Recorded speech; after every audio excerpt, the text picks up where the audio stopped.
I don't have a clue. All right, but it's gotta be something to do with that government boy. We'll talk to him, find out what he knows. Fucking is. Where is she, Marston? Who? Who? My daughter, you fucking scum! Where's Bonnie? I don't know. I haven't seen her since after the fire. Why? Why? Because she hadn't been seen since yesterday afternoon. You know, I don't think I can cope. If I lose another child... Now, Drew, nobody's lost anything yet. I'm sure she's fine. Oh, Mr. Marshall! Mr. Marshall! Come out, wherever you are! Who the hell's that? Hey, buddy! That'd be your next fucking mayor. Even better! Good day, Mr. McFarland. Get down from that horse, boy, or I'll shoot. I wouldn't recommend that, mister. Not if Drew McFarland wants to see his Bonnie back in one piece. Hey, Mr. McFarland! This is a nice girl you got there. Get out from there! You know, part of me's got to thinking I should just marry her myself. Give her a baby and that. What do you want? That's better. I want Norman Deke. I want him set free. Then you'll get your daughter back, mister. We don't do deals with outlaws, boy. Yeah, you do! Let's not waste each other's time pretending otherwise. Oh, government themselves ain't much more than a bunch of crooks. This is the land of opportunity, mister. And I'm giving you the opportunity to get your daughter back before 15 friends of mine take out all their anger and their loneliness on her. Where the hell is she? Where is she, boy? Bring Deke up to Tumbleweed in a couple hours. And don't get no funny ideas, or I will slit that whore's throat myself! You boys have a pleasant afternoon. Yeah! What do we do? We do as he says. You and me, Marshal. Mr. McFarland, I'll get you your daughter back. I owe her that. Please do.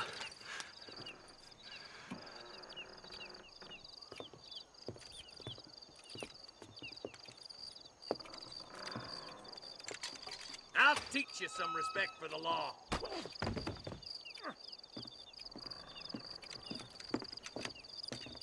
Hurry up, boy. Let's go.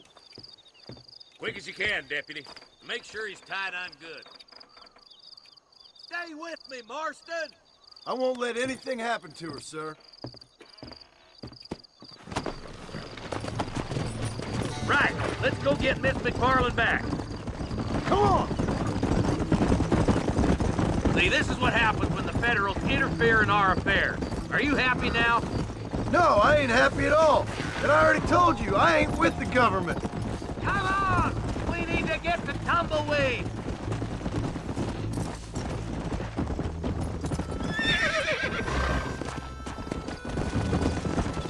Why is this sorry son of a bitch so important to them? Norman Deke Williamson's right-hand man. In other words, a glorified errand boy. You wait, Marshal! I'll be back for you! Bill's standards have slipped. We already filled you with blade once, you ugly He's the bastard! kind of man who's mean enough to be second in command, but too cowardly and stupid to ever be a leader. Don't ever use that line near your deputies. You know, for his sake, they'd best not have laid a finger on Miss McFarland. What is this place we're headed? Tumbleweed, a lonely, godforsaken place. Some people say it's haunted. It was quite a town back in its day.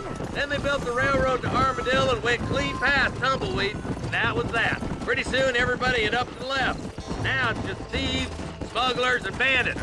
Scum like Deke here. Oh, popular spot for lynchings, too. Let's try to avoid that if we can, Marshal.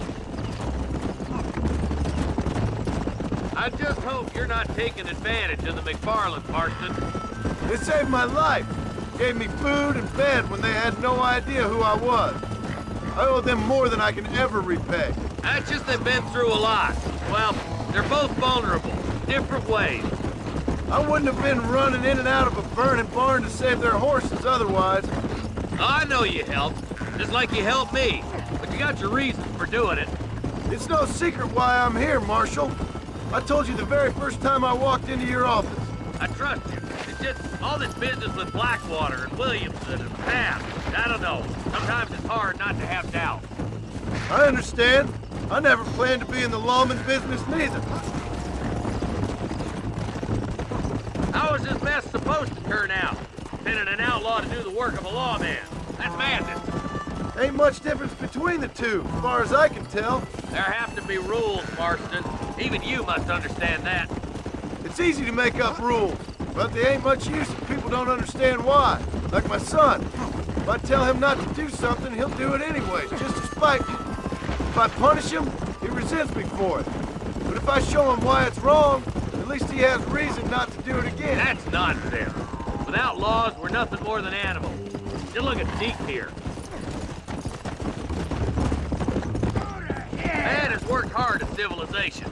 Your boy steps out of line, you whack him. He does it again, whack him harder. You're a good man, Marshal, and I respect what you're trying to do. From what I've seen since I've arrived here, the law ain't really working. Criminals are like weeds, Marston. Quickest you stomp one out, another one sprouts up in its place. Get on the goddamn horse, Marston!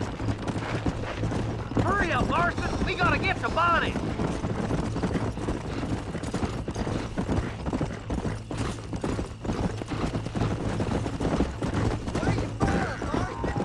Lots of places, I suppose. You think you're a man, do you?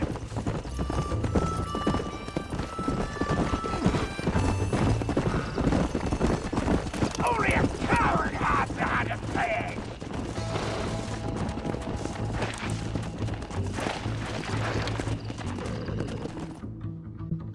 Easy there. John, you'll be exchanging the prisoner for Bonnie in the middle of town. Keep your eyes open. I sincerely doubt these scum plan to play fair. Fair my ass. You bet. Besides, Norm here is gonna be my shield, ain't you, Norm? It'd be my pleasure. Marston, lead Deke into town. Make sure you keep a gun on that son of a bitch. I'm sure it's been nice for the boys to have a whore to play with. I hear those rancher girls like it in the rear. Maybe she won't want to go home. She's been fucked so good.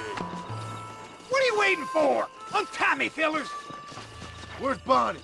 I thought we had a deal. Well, you thought wrong. We don't make deals with the law.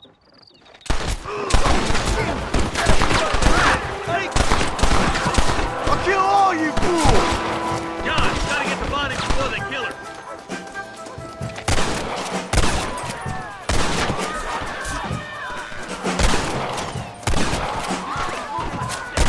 Bonnie! We're coming!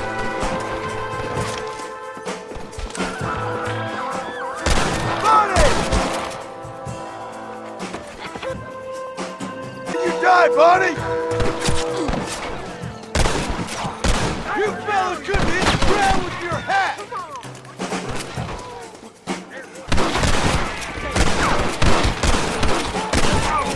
That's enough!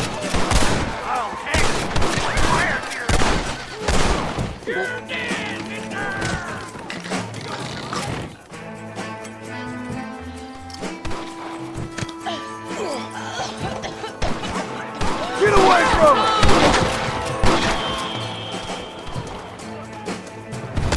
You're gonna be caught at last, even if you kill me.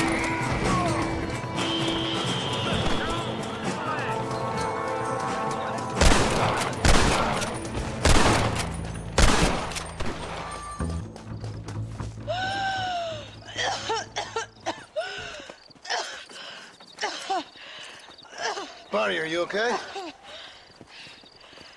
I'm fine now, Mr. Marston. Thank you. Thank you.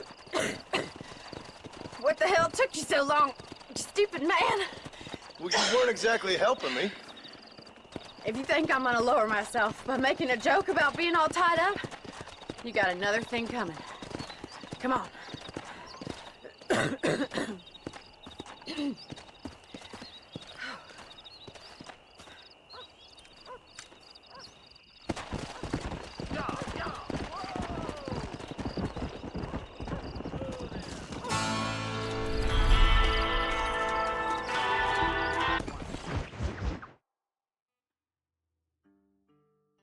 And I can tell you with no uncertainty that miracle cures are no laughing matter. I bid you good day, sir. Oh, Mr. Marston, good to see you. How have you been keeping? I'm well, Mr. Mr. West Dickens. Nigel West Dickens of East Cheap, London, New Waverly, New York, and Armadillo, New Austin. At your service. At my service. At everyone's service. At the service of science, of knowledge, of life. How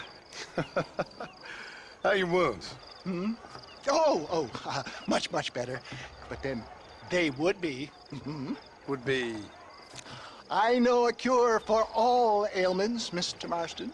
Ah, I'm sure you do. And I'm sure for just $2 an ounce, I could live forever. Oh, but for you, sir, I'd do a bulk discount rate of $1.95 an ounce. As long as you buy 100 ounces or more. That's a lot of immortality. Give it up, old man. That's Mr. West Dickens to you, boy. Give it up, old man. Listen, Marston, I'm broke. But this stuff is good. It works. I need a healthy young man like you. Come along, let's ride over to my newest customer at Ridgewood, and I'll explain while we go. Okay.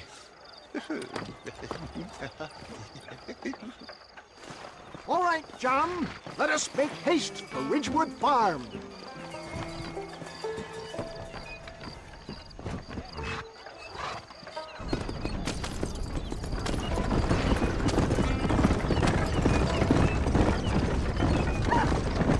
I heard about you, Mr. West Dickens.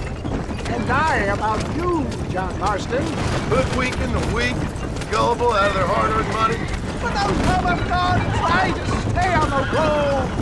My dear boy, it is you who is gullible, if I may be so bold, for heeding such ill-informed You're scuttlebutt. as full of wind as a horse with the collie. I have been blessed with the gift of language, and for that I will not apologize. But the West Dickens elixirs speak for themselves. Get back on the road! We'll have nothing left by the time we get to Ridgewood. If my tonic is such a sham, how do you explain the fine fettle in which you find me? Last time you saw me, I was knocking at death's door. You should thank the doctor for that. I reckon you were acting it up worse than it was. Act I can, John. A more convincing Othello there has never been. Stay on the road! You're going to destroy the merchandise! And so shall we, a fair Iago or Cassio make. I don't like the sound of it. For the love of God, try to stay on the road! Showmanship, John. The flourish. The pow. Get back on the road! We'll have nothing left by the time we get to Ridgewood. We are operating in a competitive marketplace. Our product must stand out. Stay on the road! You're going to destroy the merchandise! And how does this involve me? We're going to use your God-given talents to our advantage. I'm really starting to regret I'll drop this. you off at the outskirts of Ridgewood. That way it won't look like we came together. Once I'm set up, saunter nonchalantly into the crowd that is sure to be forming. Eventually, I will call you up to try my tonic. After extolling the virtues, I will have you perform a few feats of wonder to amaze and impress the paying public. Best you alight here, dear boy, so no one sees us arriving together. I'll see you there. Be ready to enchant the crowd.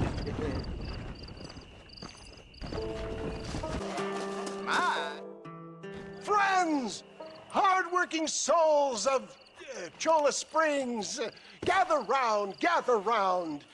Do you suffer from rheumatism, lumbago, acute chronic sciatic, neurologic, or inflammatory pain? Well, I represent the only company that makes the genuine article that cures headaches, neuralgia, earache, toothaches, backache, swelling, sprains, sore chests, swelling of the throats, contracted cords and muscles, anxieties and ravaged nerves, stiff joints, wrenches, dislocations, cuts and bruises, and it adds vitality and vigor to the healthy man. But can you prove it, old man?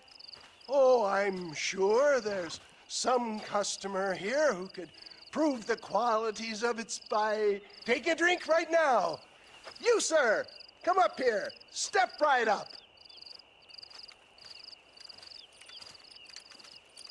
That's the spirit. Ladies and gentlemen, pay close attention. This poor, wretched volunteer, entirely unknown to me, will demonstrate the effects of Dr. West Dickens' own patent tonic. Be you a cowpoke or athlete, this miraculous elixir developed with the wisdom of the East keeps the muscles supple and relaxes the cords. It loosens the joints and gives a feeling of youth and vigor to the whole system. Not possible, I hear you say. Well, doubt no longer. Faith can move mountains, but I ask not for faith. I am a man of science, and today science will be vindicated. Your eyesight has greatly improved. Is that not so, friend? If you say so. That's right, it is. You heard him. What a good sport you are, sir. Now, gaze over yonder at that porch. If you squint, you may just be able to make out the skull that's hanging there. Go ahead, friend.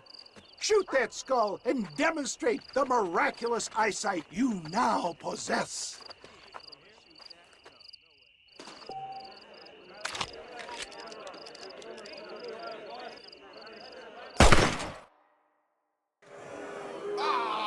Wait! He is still adjusting to his powerful new eyes. Try again, friend. The tonic may still be taking hold. I can shoot better than that with my eyes closed.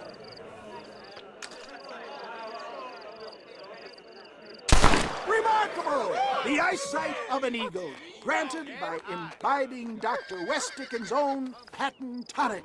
Anybody can make that shot. This man is a fraud. If your eye's so damn sharp, why don't you try shooting my hat out of the air? My friends, our test case has been challenged to shoot a gentleman's hat out of the sky above our heads. You can fool these people, but you ain't fooling me. Right. Let's just see how sharp you is with a moving target.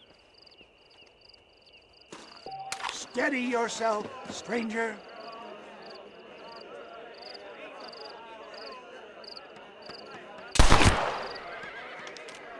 See? That tonic is a sham! Ha! What I tell you? Do not write him off yet. He is still adjusting to the powerful tonic. Well, you want to try that again, sharpshooter? Come on, then.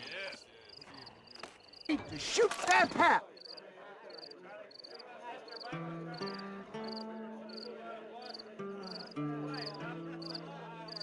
Go home!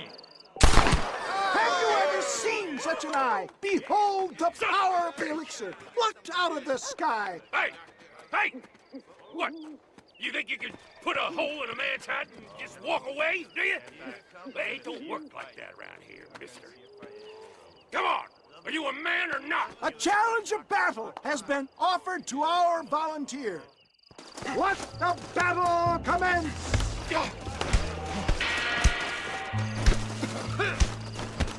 Look at that! Get the hell off me! That's so good. I wish I could do that. There it is, skeptics and dissenters, irrefutable proof. Do not let this opportunity pass you by. Look, he's over there. Go get him. This ends now. Watch out, he's got a gun. Who the hell do you think you are? You ain't leaving here alive. Dead.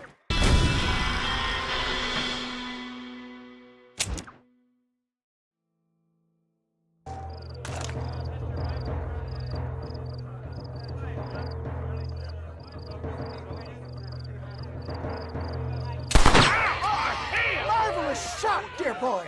The kind of deadly accuracy that can only be afforded by the West Dickens elixir. Come, I have plenty for all. You'll be fine. Get out of my way. Hey, where are you going? I want a bottle. Get me a bottle, please. One of them, right here. No harm in trying one bottle, I suppose.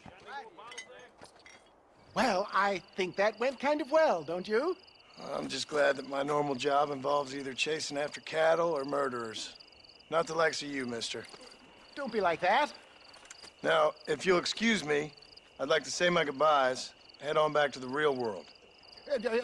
Wait, sir. I've been thinking about your predicament, and I think I may have an idea. I've been thinking I could be your cunning Odysseus. Beware of the Greeks burying gifts, sir. Williamson had better beware. We will make them into Trojans. I don't rightly get you. I want you to go and see my old friend Seth. He can come across as a little curious, but I'm sure you two will get on. He's most often found at Coots Chapel. He's very devout. Why see him? Because between him and me, we can get those gates to open for you, and you can walk right in, just like in Homer's great Trojan yarn!